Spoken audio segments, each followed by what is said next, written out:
अपना एमपी आप देख रहे हैं और आपके साथ मैं हूं पुनीत मिश्रा। और चलिए आज सबसे पहले बात करने वाले हैं आज की सबसे बड़ी खबर की, और उस खबर की जिस लम्हे का, जिस वक्त का इंतजार पूरा भारत देश बहुत लंबे अरसे से कर रहा था। चंद्रयान-3 आज लैंडिंग करने वाला है और इसी की सबसे पहले बात।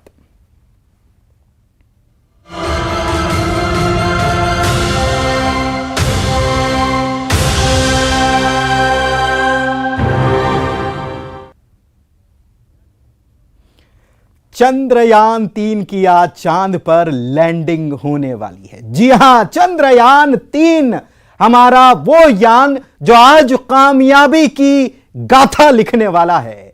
और ऐसा पहली बार होने वाला है कि चंद्रमा के उस हिस्से में जहां अभी तक कोई भी नहीं पहुंच पाया, हमारा चंद्रयान-3 आज उस पर लैंड कर जाएगा। शाम 6:04 का वक्त तय किया गया, चांद पर लैंडिंग होने वाली है। विक्रम लैंडर चांद पर लैंडिंग करेगा और चंद्रयान-3 की लैंडिंग की काउंटडाउन जो है वो शुरू हो चुकी है। सफल लैंडिंग के लिए पूरे देश भर में प्रार्थना की जा रही है, पूजा की जा रही है, अनुष्ठान किए जा रहे हैं। और हमारे वो वैज्ञानिक जिन्होंने दिन रात एक करके चंद्रयान-3 को भेजा है, वो नजर रख रहे हैं, एक एक गतिविधि पर नजर रखी जा रही है। चंद्रयान-3 की लैंडिंग को प्रधानमंत्री भी देखने वाले हैं और इसका live telecast news 18 Madhya Pradesh Chhattisgarh पर आपको देखने को मिलेगा। दक्षिण अफ्रीका गए हुए हैं प्रधानमंत्री, जोहानिसबर्ग में मौजूद हैं और वे वहां से जुड़ने वाले। पीएम मोदी वर्चुअली जुड़ेंगे।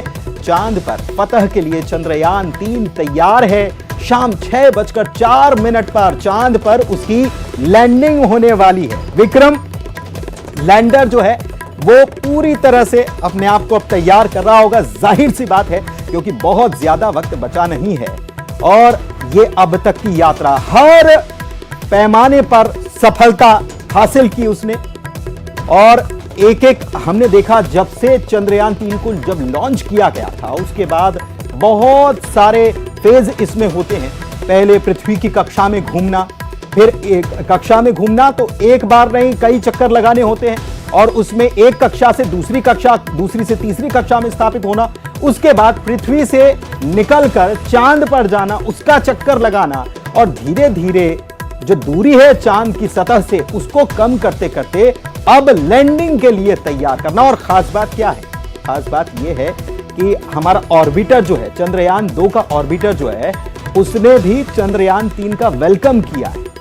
तो यह बड़ी खास घटना हो चुकी है और एक सबसे बड़ी ऐतिहासिक घटना, और भारत इसी के साथ उन देशों में शुमार हो जाने वाला है जिसमें चांद पर पहुंचने वाले जो देश हैं उनमें भारत एक नई कामयाबी की गाथा लिखने के लिए पूरी तरह से तैयार है। तो इतिहास रचने वाला है हिंदुस्तान। दुनिया भर की निगाहें इस चंद्रयान-3 मिशन पर टिकी हुई हैं, लेकिन चांद पर भारत का यह पहला मिशन नहीं है। इससे पहले 2008 में भारत ने चंद्रयान-1 लॉन्च किया था।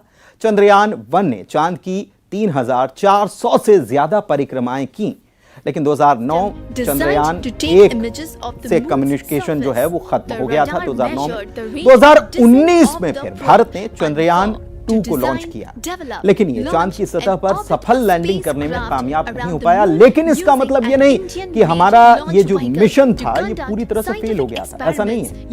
केवल लैंडर लैंड नहीं कर पाया था, बाकी हमारा जो ऑर्बिटर है वो तो अभी भी काम कर रहा है, वो तो अभी भी घूम रहा है। और उसी का फायदा ऑर्बिटर उस वक्त जो छोड़ा गया था और पहुंचा था और जो अभी भी घूम रहा है, वो ऑर्बिटर का फायदा अब चंद्रयान-3 को मिला। और चंद्रयान-3 ने उन सभी कमियों को दूर कर लिया जिसकी वजह से चंद्रयान-2 का पूरा मिशन जो है वो सफल नहीं हो पाया था, लेकिन बहुत हद तक हमें कामयाबी हासिल हो गई। अब चंद्रयान-3 चांद पर उतरने के लिए तैयार है और चंद्रयान-2 का जो ऑर्बिटर है उसने उससे संपर्क भी किया, वेलकम भी किया कि आओ दोस्त, आपका स्वागत है चंद्रमा पर।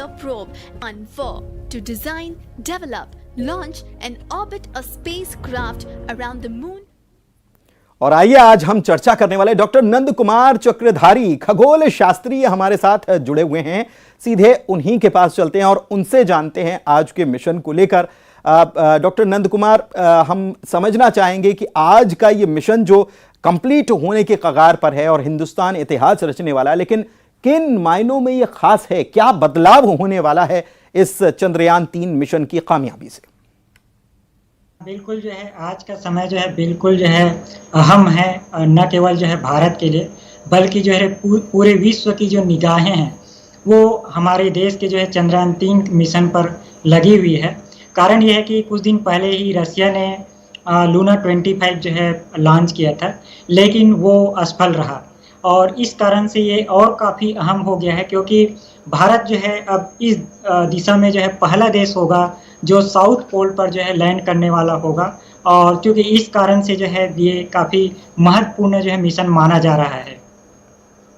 ठीक है, इस कारण से महत्वपूर्ण मिशन माना जा रहा है, लेकिन इसके बाद बदलाव क्या होने वाला है? अगर लैंड कर देगा विक्रम लैंडर, लैंड कर देता है, प्रज्ञान रोवर बाहर आ जाएगा, क्या होने वाला है इससे? वो क्या खोज करने के लिए गया हुआ है और इससे परिवर्तन क्या आ जाएगा? और चांद पर इंसान के पहुंचना कितना जरूरी है आगे के लिए? सही कहा आपने, जो है ये काफ़ी जो है महत्वपूर्ण प्रश्न है कि इसके बाद क्या होने वाला है। तो देखिए, चंद्रयान 3 मिशन में जो है 4 अलग अलग प्रकार के एक्सपेरिमेंट जो है लैंडर में रखे गए हैं। 2 एक्सपेरिमेंट जो है रोवर में रखे गए हैं, साथ ही एक एक्सपेरिमेंट जो प्रपल्सन मॉडल है वहाँ उसमें रखे गए हैं। तो वैज्ञानिक दृष्टिकोण से ये सभी एक्सपेरिमेंट, सभी उपकरण काफ़ी महत्वपूर्ण है और इससे जो है चंद्रमा के बारे में बहुत सारी अहम जानकारियाँ मिलने वाली है। और ये खासकर इसलिए जो है महत्वपूर्ण हो जाता है क्योंकि जिस भाग पे जो है विक्रम उतरने वाला है, अभी तक उस भाग को जो है किसी ने अध्ययन नहीं किया है और इसरो के वैज्ञानिकों ने इस चुनौती को जो है लिया है और इसके माध्यम से जो है चंद्रमा के विभिन्न प्रकार के रहस्य जो अभी तक जो है किसी ने जो है एक्सप्लोर नहीं किया है उसको जो है जानने का मौका मिलेगा। क्योंकि जो है चंद्रमा की उत्पत्ति जो है पृथ्वी से हुई है, पृथ्वी का जुड़ाव जो है सूर्य से हुआ है, तो इस प्रकार से जो है विभिन्न प्रकार जो है चंद्रमा के पृथ्वी का जो है सूर्य के जो संबंध है उससे जानने को मिलेगा। इसके साथ ही चंद्रमा, ऐसा माना जाता है कि जो जिस जगह पर जो है विक्रम उतरने वाला है वहाँ पे पानी की परतें जो है हो सकती है और पानी का जो है वैज्ञानिक दृष्टिकोण से महत्वपूर्ण है ही। इसके साथ ही फ्यूचर में पानी को जो है हाइड्रोजन और ऑक्सीजन में कन्वर्ट किया जा सकता है। हाइड्रोजन को आप जो है ईंधन के रूप में इस्तेमाल कर सकते हैं और ऑक्सीजन जो है आप जानते हैं कितना महत्वपूर्ण है जीवन के लिए ही, साथ में जो है ईंधन को जो है के लिए जो है महत्वपूर्ण है। तो इस प्रकार से जो है अगर पानी का जो है वहाँ पे पता चलता है तो आने वाले समय में ये काफ़ी महत्वपूर्ण होगा और चंद्रमा को जो है एक प्रकार से जो है सेकंड प्लेटफॉर्म के रूप में उपयोग किया जा सकेगा और हमारे यान जो है चंद्रमा के बाद जो नेक्स्ट स्टेज के जो दूसरे जो मिशन है उसके लिए काफ़ी जो है महत्वपूर्ण होगा पानी का वहाँ पे उपलब्ध होना। और साथ ही जो है अगर हम उसे एक मिडिल स्टॉपेज हम मान सकते हैं क्या चांद को? और ये भी हमने सुना है कि इसके बाद मंगल पर जाना है तो पहले हम चांद पर लैंड करें, वहां तैयारी करें और उसके बाद फिर नेक्स्ट स्टेप हमारा जो है वो मंगल हो। हाँ, बिल्कुल सही कहा आपने जो है। और साथ ही जो है चूंकि इसरो लगातार जो है अंतरिक्ष विज्ञान के क्षेत्र में काफ़ी आगे बढ़ रहा है और आने वाले समय भी विभिन्न प्रकार के जो है मिशन तैयार हो गए हैं। खासकर जो है जैसे आदित्य L1 की बात करें तो ये मिशन पूरी तरीके से तैयार है, बस उसको लॉन्च करने की तैयारी है। तो जैसे ही चंद्रयान 3 जो है कामयाब होता है, अगले महीने या आने वाले समय में आदित्य L1 मिशन जो है सूर्य पे जाएगा और इसके बाद जो है गगनयान की तैयारी पहले से ही चल रही है। तो एक प्रकार से कहना चाहिए कि चंद्रयान 3 की कामयाबी अन्य कामयाबी के लिए जो है हमारे लिए महत्वपूर्ण है। ठीक है, लेकिन एक कहीं ना कहीं डर बना हुआ है। चंद्रयान 2 का हमारा जो लैंडर है वो क्रैश हो गया था। हालांकि जैसा कि हम कह रहे हैं कि ऑर्बिटर जो है वो अभी भी काम कर रहा है, तो पूरा मिशन फेल नहीं हुआ था, बल्कि उस मिशन की बदौलत ही ये हमारा जो मिशन है न केवल इसकी लागत कम आई है बल्कि साथ ही साथ ये और मजबूत हो गया है। लेकिन क्या इस बात का डर अभी भी हम ये कह सकते हैं कि इस बात का डर बना हुआ है कि ये ठीक से लैंड कर पाएगा, नहीं कर पाएगा? हाँ, बिल्कुल, आपने सही प्रश्न किया है। देखिए, इसरो के जो चेयरमैन हैं एस सोमनाथ, उन्होंने दावा किया है कि जितनी भी समस्याएँ थी उसका बारीकी से अध्ययन किया गया है, उसका सिमुलेशन किया गया है, कई बार जो है उसको जो है एक्सपेरिमेंट के माध्यम से दोहराया गया है। और उन्होंने ये भी कहा है कि जिस ढंग से हमारे वैज्ञानिकों ने तैयारियाँ की है, चाहे वो जो है थ्रस्टर फेल हो जाए या कुछ भी हो जाए, लेकिन जो है इतनी कहना चाहिए कॉन्फिडेंस लेवल इतना ज़्यादा है कि इस बार जो है किसी भी प्रकार का मिस्टेक जो है नहीं होगा।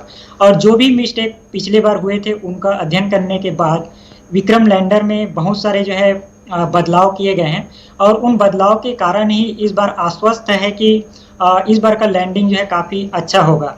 और जैसे आप आर्बिटर की बात कर रहे थे, तो आर्बिटर के माध्यम से जिस क्षेत्र में जो है लैंडर विक्रम जो है उतरने वाला है, उसको कई बार जो है उसकी तस्वीरें ली गई है और उन तस्वीरों को विक्रम लैंडर में फीड किया गया है। तो उतरते समय जो विक्रम है वो कई बार जो है नीचे की तस्वीरें खींचेगा और आर्बिटर के माध्यम से जो तस्वीरें ली गई है उसे कंपेयर करेगा और साथ में ये भी पता लगाएगा कि नीचे का जो सतह है वो उसमें उबड़ खाबड़ है या नहीं है, कोई बड़ा पत्थर है या नहीं है।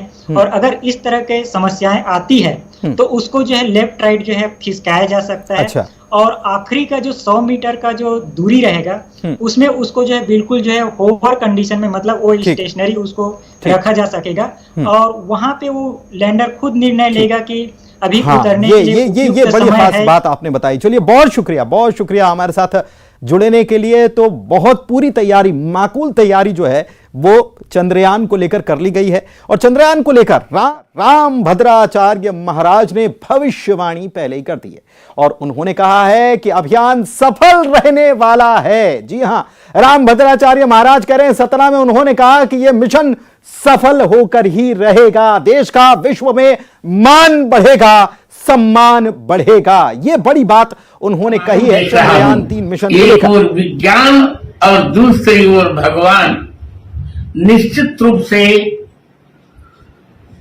23 अगस्त की सांध्य बेला हमारे भारत की स्वर्णिम इतिहास की बेला होगी जिसको संपूर्ण विश्व नमन करेगा।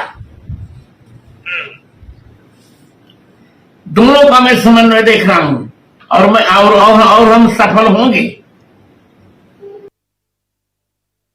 आगे और बड़ी खबर की बात करें, मध्य प्रदेश से बड़ी खबर है कि प्रदेश में अब मेयर और निगम आयुक्त जो हैं उनकी पावर बढ़ा दी गई। अब और ज्यादा राशि की वो अनुमति देगी। राज्य सरकार ने इसकी अधिसूचना जारी कर दी है।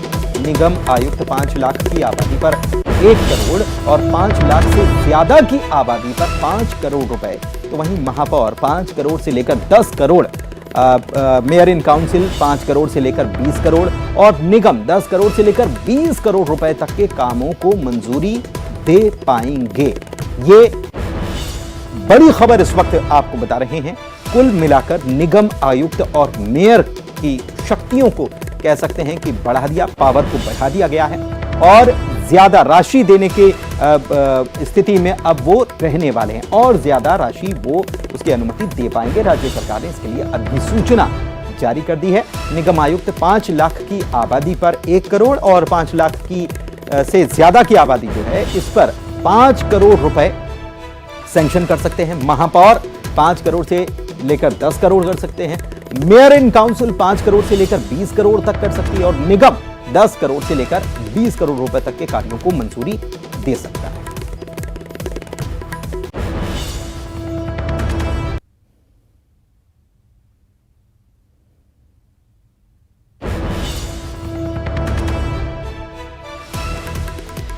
अनुराग श्रीवास्तव हमारे संवाददाता हमारे साथ लाइव जुड़े हुए हैं, सीधे उन्हीं के पास चलते हैं। अनुराग, ये पावर्स को बढ़ाना क्यों बढ़ाया गया और इससे क्या परिवर्तन आ जाएगा?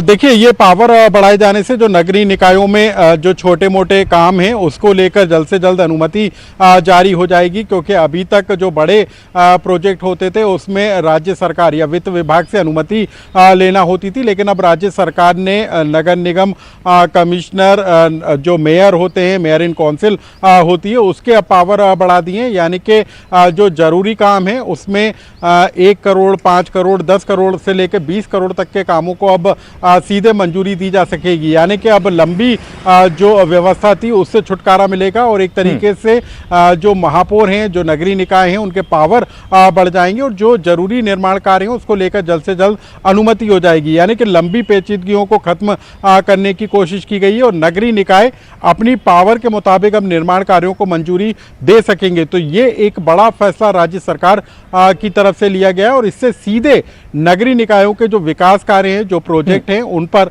असर पड़ेगा। चलिए, बहुत शुक्रिया। पॉजिटिव असर पड़ने वाला है इस पर सीधे इस फैसले के बाद। बहुत शुक्रिया अनुराग आपका इस तमाम जानकारी के लिए। और इसी के साथ बुलेटिन में इतना ही। नमस्कार।